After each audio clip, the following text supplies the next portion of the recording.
bersama-sama berada. Assalamualaikum warahmatullahi wabarakatuh. Hari ini Hari Pers Nasional untuk di Sumsel dilaksanakan di Geria Agung ya, kan rumah dinas Gubernur Sumatera Selatan Haji Herman Deru. Nah, saat ini saya terpotong berkepala. Saat ini saya bersama seorang wartawan senior ya. Dulu di Sumatera Express, kemudian Suara Pembaruan. Dan gini apa bedanya, Pak? Asajidin Group. Asajidin Group. Tapi bikin juga satujalan.com. Satujalan.com. Jadi memberitakan tentang kebaikan dengan ya. Satujalan.com itu media dakwah sekaligus media umum. Ya, jadi di tengah tren sejak kala media cetak itu kita bisa tanggapan dari Bang Bangun. Jadi media itu sekarang gimana? Hidup atau mati? Atau mati atau hidup? Atau hidup mati atau? Hidup, tetap hidup. Pers Indonesia tetap hidup. Karena pers ini adalah pilar ketiga ya pembangunan. Pilar keempat. Pembangunan bangsa Indonesia. Yudikatif, yudikatif. Yang keempat pers. Sebagai fungsi kontrol, fungsi edukasi, dan sekaligus fungsi information. Kalau Bang Bangun merasakan tidak kondisi sekarang bagi media sulit atau lebih mudah atau gimana sekarang? Penerbitannya lebih mudah karena online banyak. Mungkin kesulitannya untuk support iklan ya yang agak sulit. Jadi jalannya perusahaan itu agak goyang-goyang lah. Goyang pelan-pelan, meleng kiri, meleng kanan gitu. Nunduk kali lemak jadi agak. Mantap juga. Ini postcapnya Muhammad Nasir ini keren. Jadi kalau Bang Bangun memilih, kenapa bisa masih bertahan di media? Itu kan sekarang sudah sulit ya? Hidup ini ada pilihan. Nah, untuk jadi jurnalis atau seorang wartawan itu sudah merupakan pilihan dari dulu ya. Nah, jadi sudah mendarah daging, akhirnya ya tidak bisa ditinggal. Kalaupun sudah kata orang usianya sudah 50 lebih, ya tetap menjadi sesuatu hal yang menarik karena implikasinya terhadap usaha untuk memberikan pembangunan kemanusiaan. Dan kan sudah merasakan nih Bang, pers di zaman Orde Baru, kemudian reformasi, pasca reformasi, kemudian di zaman Jokowi. Kira-kira gimana perbandingannya sih kondisinya? Sebenarnya terasa sebagai seorang jurnalis itu atau wartawan itu pada masa-masa Orde Baru ya. Itu tantangannya menarik. Tantangan atau nikmatnya ini? Nikmat dan tantangan itu jadi dikit-dikit kita diperiksa gitu ya, diperiksa, dikritik. Kalau perlu ditempeleng. Pernah ditempeleng? Oh pernah saya ditempeleng dulu ya. Gimana ceritanya cuma ditempeleng? Apa nggak berani ngelawan itu? Kan orang dari Medan ini. Sudah melawan, tapi kalau sudah senjata di depan mata ngeri juga kan. Tempelan kiri kanan itu. Ya, itu menarik itu. Jadi masa reformasi perlu kearifan. Jadi di situ ada keterbukaan, tetapi kita harus bisa mengambil hikmah untuk tetap memberikan dukungan kepada masyarakat yang bebas itu ya. Nah masa sekarang ini yang begitu agak asam urat agak kurang menarik juga sekarang ini ya. Di antara Orde Baru tapi juga reformasi, kebebasan tetap ada tetapi kebebasan yang tidak begitu hanya saja mungkin itu perlu dilakukan agar pers kembali kepada koridornya sebagai orang-orang idealis yang memperjuangkan hati nurani rakyat ya. Menghilangkan hati nurani itu nggak mau pertimbangan hati nurani. Menyuplai pemikiran sehingga hati nurani masyarakat ini tetap pada koridor independensi. Kan membangun selama ini kan dikenal dekat dengan para pejabat nih. Oh gitu ya? Masya Allah. Nah, sebenarnya kalau posisi wartawan itu bagusnya dekat atau jauh tuh Bang? Atau gimana Bang? Dekat tapi jauh. Kalau menurut saya jauh dalam arti kata untuk tidak berkolaborasi.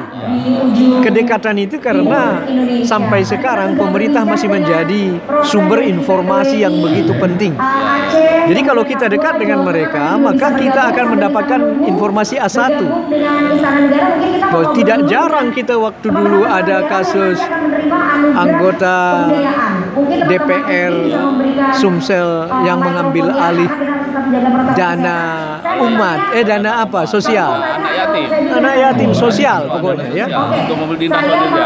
Akhirnya itu karena kedekatan dengan Pak Gubernur Rosihan, kita mendapatkan informasi yang valid. Lalu kemudian kita kemukakan, cuma satu orang yang tidak mengambil waktu itu, ya kan? Nah itu kan sesuatu hal yang menarik. Juga termasuk gubernur Orang yang katanya jahat itu sejahat itu mungkin ada yang baik ya Mas ya. Tidak semua seperti itu. Makanya kita harus menempatkan diri sebagai wartawan, pure wartawan. Jangan jadi mentang-mentang dekat dengan para gubernur minta proyek. Itu zaman Pak Rosihan. Ya, masalah Sahrial saya bikin bukunya tuh denganmu. Denganmu kan, dengan Samsul, denganmu. Kita bikin buku Jejak Politik Serial Usman. Apakah kedekatan kita itu lantas kemudian kita minta-minta proyek? Tidak kan? Kita tetap pada koridor sebagai seorang wartawan. Kalau zaman Pak Alek? Apalagi Pak Alek, kawan kita nih ya. Ini lagi zaman Deru. Waduh, saya sudah 19 tahun. 19 tahun saya berkawan dengan dapat proyek katanya. Tidak ada itu proyek-proyekan. Nggak ada itu. Dia mengatakan kepada kita kontrollah semua yang ada.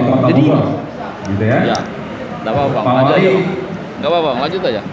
Itu bisa hilang ya, nggak masuk ya. Jadi itu jangan mentang-mentang jadi dekat dengan para pejabat, lalu kemudian kita dekat dengan para pejabat, lalu kita memanfaatkan kedekatan itu mendapatkan proyek-proyek. Enggak begitu. Kalaupun ada proyek yang bisa kita, misalnya bikin buku, nah memang itu profesi kita. Wartawan itu harus bisa membuat sesuai dengan spek kita ya. Iya, menulis lah. Saya bikin dulu tulisan Mubasmar. Saya bikin juga dengan Pak Amiruddin itu Banyuasin. Bukan, itu bukan pakai nama abang ya? Hah? Bukan pakai nama abang katanya nih Pak. Nama anak saya. Karena waktu itu nama anak saya. Sarannya pemerintah daerah untuk bisa menyampaikan informasi yang baik. Jadi terakhir tadi kan kedekatan dengan pejabat tuh. Dengan pengusaha juga dekat katanya Pak. Oh iya. Ya, jadi gimana? Banyak sekali pengusaha kawan saya. Iya. Jadi kami itu selalu memanfaatkan diskusi ya. Karena diskusi itu perlu dengan para pejabat, perlu dengan para pengusaha.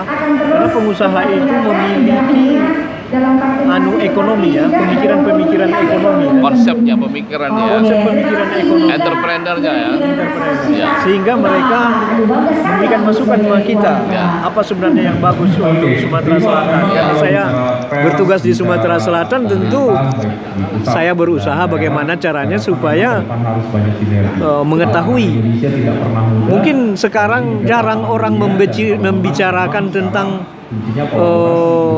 luas wilayah lahan padi Sumatera Selatan. Berapa yang puso, berapa yang produksi, kemudian berapa nian karet yang diremajakan oleh petani, kontribusi pemerintah terhadap peremajaan karet. Hal-hal seperti itu penting. Sektor ekonomi yang langsung dengan masyarakat. Jangan harga handphone berapa, harga cabai berapa. Dulu waktu kalau pendidikannya memang dari publisistik Bang. Saya dari Sospol. Ya. Ikut ke jadi wartawan. Pertama di Suara Rakyat, di Sumatera Express, Suara Pembaruan terakhir ya. Suara semua ya. Suara semua jadi. Terakhir dengan Suara Nusantara enggak. Sekarang ini As-Sajidin Group ini ya adalah media dakwah. Saya pikir kita harus back to religious ya. Katanya Abang ngajar juga. Ngajar di Stisipol bersama kamu. di Sipol ya? Saya ini mengajar sama dia di Sipol Chandra di Muka Palembang, yang top lah pokoknya. Juga mengajar di UIN. Kalau mau kuliah di Sipol. Saya mengajar juga di UIN. Kalau negeri UIN. Abang bisa masuk ke situ, bisa bantu masuk kuliah di sana, Pak? Bisa. Yang penting administratif. Oke Bang, Abang pesan-pesan Bang. Bukan pesan terakhir Bang, pesan-pesan aja. Kalau pesan terakhir Hari Pers Nasional kita jadikan sebagai momentum untuk tetap pada koridor pembangunan jurnalis dan sekaligus pembangunan masyarakat yang memiliki kemampuan intelektual yang baik dan berpikir yang yang intelektual, yang memiliki pemikiran yang positif dalam menjalankan kehidupan. Karena jadi wartawan itu harus punya sikap dan punya tidak boleh main-main. Independen lah. Independen. Tidak boleh dipengaruhi oleh orang lain. Istri sekalipun ya. Jadi tetap keberpihakan itu, independensi itu terhadap nilai-nilai kemasyarakatan. Hati nurani. Masyarakat. Jadi tetap ada keberpihakan. Ya. Oke, itu aja mungkin Nasir ya. Mantap kali ini. Selamat Hari Pers Jangan Nasional. Lupa, selamat Hari Pers Nasional sekaligus Satu Jalan podcast. Apa YouTube-nya apa? Satujalan.com. MN Puadi DBP. Hai. Assalamualaikum warahmatullahi wabarakatuh. Di Istana Negara. Sekarang saya ingin sekali sedikit flashback.